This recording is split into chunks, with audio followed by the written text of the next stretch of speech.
Greater Noida से आई एक वारदात पूरे देश को झकझोर के रख देती है। आज इंडिया टाइम में बात करेंगे निक्की भाटी केस के बारे में। बात करेंगे छात्रों पर पुलिस ने लाठीचार्ज क्यों करा और अंत में बात करेंगे कि बांग्लादेशियों के हक में खड़ी वो महिला कौन है। तो खबरों का सिलसिला शुरू करते हैं। नमस्कार, मेरा नाम है यश कपूर, आप देख रहे हैं समय इंडिया 9। सबसे पहले बात करते हैं निक्की भाटी केस के बारे में। ग्रेटर नोएडा से आई एक वारदात ने पूरे देश को झकझोर के रख दिया। निक्की भाटी सिर्फ 28 साल की थी, जिन्हें उन्हीं के पति ने कथित तौर पर जिंदा जला दिया, सिर्फ इसलिए क्योंकि वो इंस्टाग्राम पर रील बनाना चाहती थी और ब्यूटी पार्लर दोबारा खोलना चाहती थी। अब पूरा मामला दहेज उत्पीड़न और घरेलू हिंसा का चेहरा बन चुका है। 21 अगस्त की रात निक्की और विपिन के बीच विवाद बढ़ा। इसी बीच आरोप है कि विपिन ने निक्की पर ज्वलनशील पदार्थ डालकर आग लगा दी। निक्की की बहन और बेटे की मौजूदगी में यह दर्दनाक वारदात हुई। इस घटना के बाद निक्की को अस्पताल ले जाया गया, लेकिन उनकी जान नहीं बच सकी। पुलिस ने तुरंत कार्रवाई करते हुए पति, सास, ससुर और देवर को गिरफ्तार कर लिया है।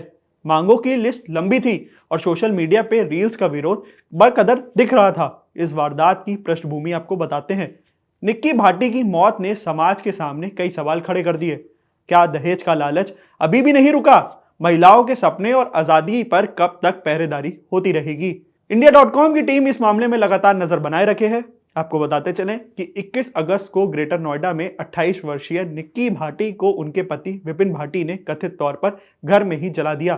पुलिस जांच में सामने आया कि विवाद की वजह निक्की का अपना ब्यूटी पार्लर दोबारा खोलना और इंस्टाग्राम रील बनाना था, जिसमें पति और ससुराल वाले नापसंद कर रहे थे।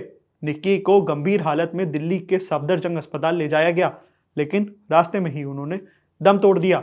यह विवाद नया नहीं है। फरवरी में निक्की और उनकी बहन कंचन मायके चली गई थी।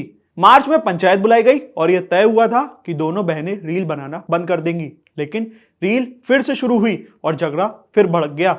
ससुराल वालों ने ही पहले दहेज में एसयूवी, मोटरसाइकिल, सोना और नगद ले लिया था, लेकिन मांगे यहां तक नहीं रुकी। पुलिस के मुताबिक 36 लाख रुपए तक की नई मांगे की जा रही थी। अब बात करते हैं अपनी दूसरी खबर की कि छात्रों पर पुलिस ने लाठीचार्ज क्यों किया। रविवार 24 अगस्त को दिल्ली के रामलीला मैदान में छात्र महाआंदोलन के तहत करीब 15,000 से ज्यादा अभ्यर्थी जुटे। प्रदर्शनकारियों का आरोप है कि कर्मचारी चयन आयोग की परीक्षाओं में लगातार तकनीकी गड़बड़ी, दूर दराज परीक्षा केंद्र और अव्यवस्था प्रबंध के कारण लाखों छात्रों भविष्य खतरे में आ चुका है। प्रदर्शनकारियों ने 2 दिन तक डटे रहने की आयोजना की थी, लेकिन रविवार शाम पुलिस ने तितर बितर करने की कोशिश की। इसी दौरान झड़प हुई और हालात बिगड़ते दिखे। पुलिस ने कार्रवाई करते हुए कई छात्रों को हिरासत में ले लिया।